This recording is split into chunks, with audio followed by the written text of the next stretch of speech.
Hi friends, welcome to RST Healthy Kitchen. For more videos, subscribe my channel. Hi friends, இன்றைக்கி பார்க்க போகிற recipe என்னென்னா sambar vada. Skip பண்ணாமல் பாருங்கள், அப்போ தான் புரியும். என் சேனலில் ஃபஸ்ட் டைம் பார்க்குறீங்கன்னா என் சேனலுக்கு சப்ஸ்கிரைப் பண்ணிக்கோங்க. பக்கத்தில் இருக்க பெல் ஐக்கானை கிளிக் பண்ணுங்கள், அப்போ தான் நான் போகிற வீடியோஸ் உங்களுக்கு நோட்டிஃபிகேஷனில் வரும். இப்போ வாங்க நம்ம வீடியோக்குள்ளே போகலாம்.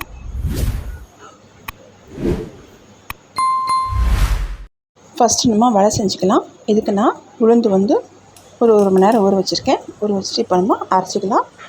தேவையான உப்பு, ஒரு பச்சை மிளகாய் சேர்த்துட்டு நம்ம இதை அரைச்சி எடுத்துக்கலாம். நல்லா நைஸாக அரைச்சிக்கோங்க. இப்போ நல்லா நைஸாக அரைச்சாச்சு. கொஞ்சம் கொஞ்சமாக தண்ணி சேர்த்து அரைச்சிக்கலாம்.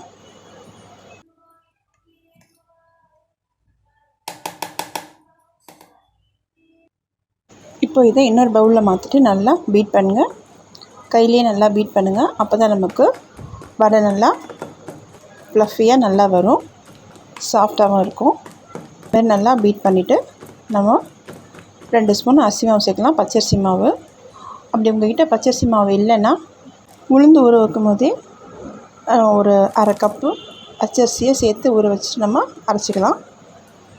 இப்போது இதையும் சேர்த்துட்டு நல்லா கலந்து விட்டுக்கோங்க. நான் ஒரு வெங்காயத்தை சின்னதாக கட் பண்ணி அதையும் சேர்த்துருக்கேன். கொஞ்சமாக கருவேப்பிலை இலைகளும் சேர்த்துட்டு நல்லா கலந்துக்கோங்க. சேர்த்து நல்லா கலந்துட்டு இப்போ நம்ம வடையை போட்டு எடுத்துடலாம். நான் அடுப்பில் எண்ணெய் வச்சுருக்கேன். எண்ணெய் நல்லா காஞ்சிருச்சு. இப்போ நம்ம ஒரு வடையாக நம்ம போட்டு எடுத்துடலாம்.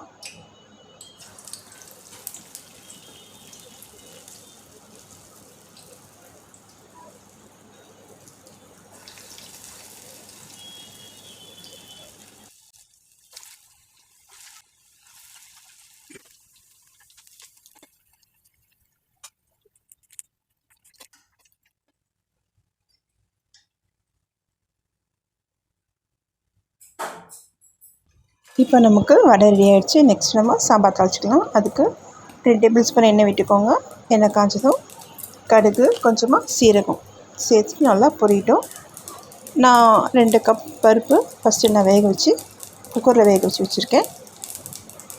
ஒரு காஞ்ச மிளகா இதையும் சேர்த்துட்டு ஒரு வெங்காயத்தை சேர்த்து நல்லா வதக்கிக்கோங்க. வெங்காயம் நல்லா வதங்கட்டும்.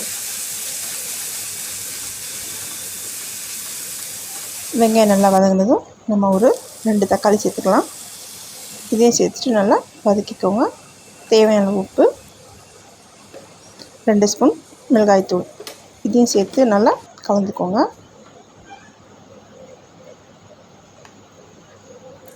நான் ஒரு ஸ்பூன் சாம்பார் பொடி சேர்த்துருக்கேன்.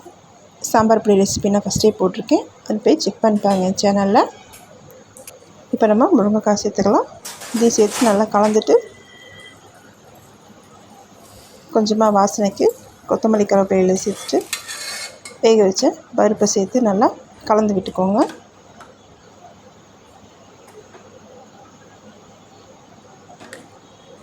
இப்போ இது நல்லா கொதிக்குது. அப்படியே சிம்மில் வச்சு நம்ம இதை வேக வச்சிடலாம். முருங்கைக்காய் ஓரளவுக்கு வெந்ததும் நம்ம கத்திரிக்காய், நான் ஒரே ஒரு கத்திரிக்காய் சேர்த்துருக்கேன், அதையும் சேர்த்துட்டு நல்லா கலந்து விட்டுட்டு மூடி வைங்க. அது சீக்கிரமாக வெந்து வந்துடும். இப்போது முருங்கைக்காவும் கத்திரிக்காயும் நல்லா வெந்துடுச்சு. இந்த சமயத்தில் நம்ம புளி கொஞ்சமாக சேர்த்துக்கலாம். நான் ஒரு கோலி உருண்டை சைஸு புளியை ஊற வச்சு வச்சுருந்தேன், அதை நம்ம இப்போது சேர்த்துக்கலாம். இதில்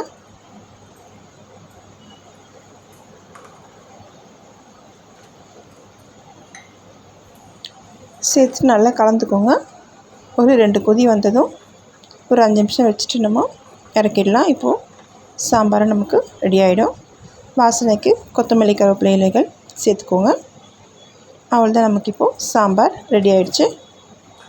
இப்போ நம்ம வடையில் சாம்பார் ஊற்றி ஒரு 10 நிமிஷம் ஊற வச்சு சாப்பிட்டோன்னா செம்ம டேஸ்ட்டாக இருக்கும்.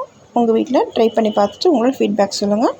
இந்த வீடியோ உங்களுக்கு பிடிச்சிருந்துன்னா என் சேனலை சப்ஸ்கிரைப் பண்ணிக்கோங்க. பக்கத்தில் இருக்க பெல் ஐக்கானை கிளிக் பண்ணுங்கள். அதில் ஆல் ஆப்ஷன் இருக்கும், கிளிக் பண்ணால் என்னோடய வீடியோஸ் உங்களுக்கு நோட்டிஃபிகேஷன் வரும்.